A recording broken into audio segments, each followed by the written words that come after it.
104.5 The Flame. It's Kristen Kash. And on the line is a very special woman. She's written and produced for some of my favorite shows like The Fresh Prince of Bel-Air, Moesha, Sister Sister. She created Soul Food and now BET's hit show, The Quad. It's Miss Felicia Henderson. Hello. Thank you so much for that lovely introduction. I'm serious. I really like when I saw all the shows that you were a part of, I was like, oh my God, these are all of my favorite shows that I grew up watching, like Moesha.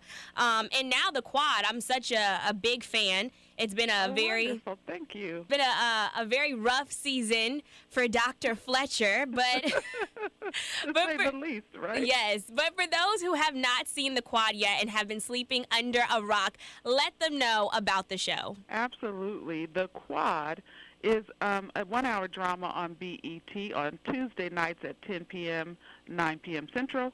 And basically it is a look at life on a historically black university campus where we basically enter that world through Dr. Eva Fletcher, who's the new president of the university. And this is her first now. The second season is her second semester there. But we also look at it through the eyes of a class of about 6 or 7 freshmen as they are leaving home for the first time. So it really is about a new life for a bunch of people and how they handle it and what that is. So we're looking at everything from, of course, Greek life to hazing to marching band to football. You name it, and we're taking a look at it. I was going to say that. You touch on everything, like you said, like the hazing on campus, even interracial dating, police brutality. How important is it that you not just show the good, but also the bad of being a college student? When you think about it, is that every college, certainly my college experiences, I hope is what we're depicting, and the experiences of the entire writing staff, basically.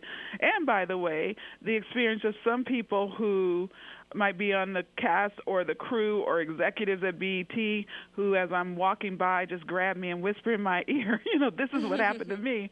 So it all goes in the mix. You can never run out of material, I'll put it that way, because, it's life is like that. So it's kind of cool, but there's just an abundance of material from the experience. And although we're on an HBCU, campus, our show takes place in an HBCU world, it is really also just very generally a human experience of the college experience.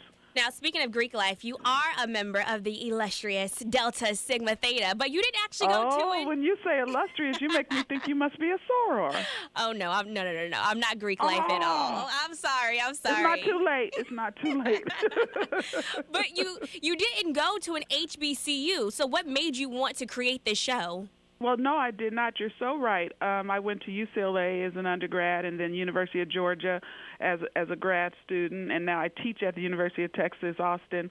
So that has been my trajectory of educational stops, if you will. But I think a big part of it is that I have now 2 nieces and a nephew who have been or are in the process of being educated at HBCUs, and also just looking at my experience with friends who've gone, my experience as a high school student visiting Howard, which is the first HBCU I ever visited, and I still remember that experience because it changed me. It moved me. Growing up in L.A., I had never seen an all-black environment of anything. And to walk on that campus and go, all these people look like me, and they're all here for their education. And so that always left quite an impact on me. So by the time Rob Hardy, who, directed the pilot and developed the show, by the time he came to me and said, hey, here's my experience at FAMU, where he went to school, and I think it should be a series. I was like, me too. I knew someone went to FAMU for it to be GAMU. I knew that. So that's kind of the way it happened. And then, Anika Noni Rose, who stars as Dr. Eva Fletcher, she amazing. Went to FAMU. And then Peyton Smith, who plays Cedric Hobbs on the show, he also went to FAMU. So, there's a lot of FAMU influence. And then our very own E. Roger Mitchell, who is on the show, also he went to Claflin. So there's a lot of HBCU experience. Our DP, our director of cinematography, he went to Howard. So the HBCU experience is all up in there, if you will. I know that we're still not represented that much in TV and in movies, but now when you have Black Panther and A Wrinkle in Time and shows like Empire and Power and Scandal and of course The Quad, do you think there's anything missing from Black TV? Oh my God, that is a good question. Of course, I think there are a lot of things still, and I don't even know if I would categorize it as missing. I think a lot of it is on the way. I think the more that we see, African Americans leading shows and those shows doing well, like Empire and Scandal, as you mentioned, and, a bunch of other ones, right? Mm-hmm. Everything from Queen Sugar to just everything. When you see them do well, and all Hollywood cares about is green, so when you see them doing well in the ratings and the critical acclaim, it just is more proof of what we, of course, always knew. So I think there are lots more stories coming. I know in this next development season, I've seen some stuff coming up that I'm really excited about, the stuff that I still want to do, that I hope I'm going to be doing in the next, couple of years. Everything from different looks at family drama, which I, want to get back to sci-fi stuff that I am anticipating developing in the future. So I think there are plenty of stories that haven't been told yet, but the good news is that I believe they're on their way. And with, of course, I have to ask, you created Soul Food, which, everyone loves. And with all these reboots that are, in the works, like Martin, that are being rumored to be happening, would you ever do a Soul Food reboot? My goodness, now that is a question I did not expect. But I will tell you that I don't even know, like 2, 3, maybe 4 times over the years I've been approached about that.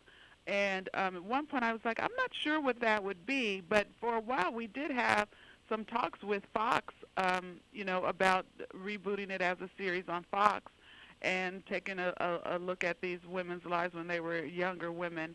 So first of all, I'll tell you this. It's my favorite experience of my entire 20-plus year career that I've ever had. So you know that if there was a way for me to be a part of bringing that back, I'd be all over that. There's the short answer. So there is hope. That's what you're saying? That's what I'm trying to get to right there. But back to the Quad. Are we finally going to see, the end of the whole case that's going on between Dr. Fletcher and the police department? Absolutely. And, like as what we did in the first season is we really did a season-long, focus and arc and storytelling based around rape culture on college campuses.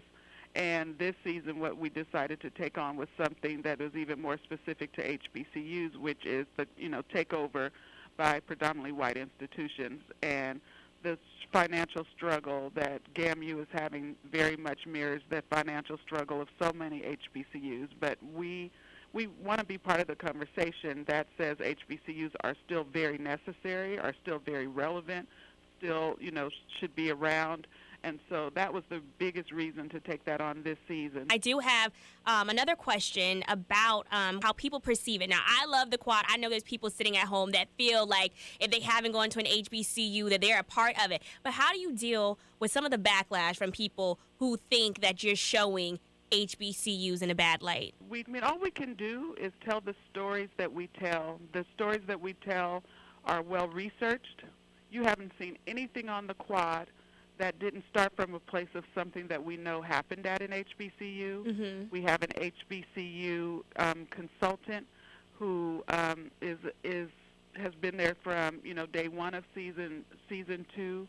So I feel very comfortable that what we're doing. And I'm not a person. I think a lot of times people are like, don't air our dirty laundry, but I'll take you back to season 1, and that like I said, we looked at rape culture.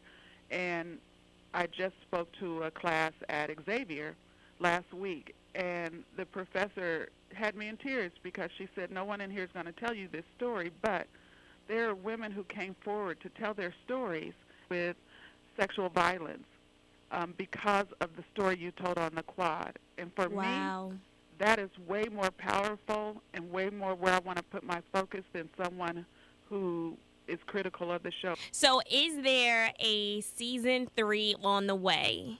Will you please call BET and let them know that there needs to be a season 3 on the way? If you love the quad, let BET know. I will definitely yes. let BET know that there needs to be a season 3, and I need a role as an extra. Come on, bring it. If you're willing to make the drive to Atlanta, I got something for you. I will definitely make that drive. Thank you so much, Miss Felicia. The quad airs Tuesdays at 10 p.m. on BET. Thank you so much. Thank you. I really appreciate your time. It was very good to talk to you.